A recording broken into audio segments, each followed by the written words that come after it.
How do you stop hitting the snooze button? You just stop hitting it. It's really as simple as that, guys. You know, a lot of people want to have this complicated whirlwind of emotions and reasons why they can't do it, but the fact of the reality is, it is literally as simple as not doing it anymore. It's the same as if you want to stop watching porn, just stop watching it. You want to stop being fat, or stop putting food in your mouth.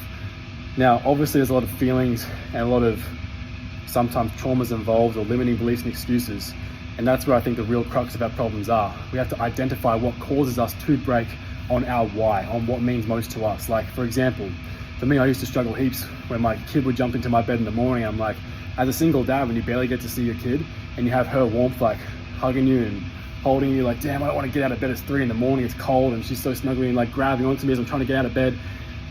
And you're like, bro, and then you realize that comfort can last for a second, but it will last for a lifetime if you get up and you grind and you push and you build yourself into a better man for her. So all of a sudden, that why, that purpose of being the best man for my loved ones switches on, and you sacrifice these temporary comforts for being able to be present with her for the rest of the day, your maximum potential. So it's always a set of beliefs and core values that is going to push you to do things you don't want to do. And you have to take a really honest inventory of the rest of your day and have a look at where you're coming up short. For example, like when you have a repeated habitual training of settling and not pushing 100% in the rest of your day, or like taking the easy route, not the right route.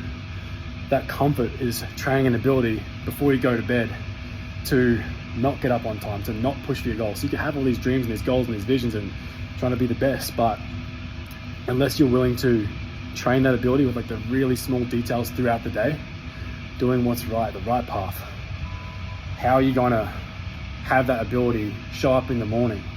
On my program, guys, I teach you guys how to journal, how to set really clear goals, a really clear why, a very clear set of core values and beliefs. And then you write them in the morning and in the evening. And that's how you constantly reaffirm to yourself why you're here, what you're supposed to do, how you can go to pursue it. Is tracking these daily habits and metrics and variables that just keep reinforcing your why, reinforcing the mission. And then eventually, man, you just start believing it, because you're, 1, living it, 2, constantly speaking it over yourself and believing it as so. And your actions are in line with the words that you speak.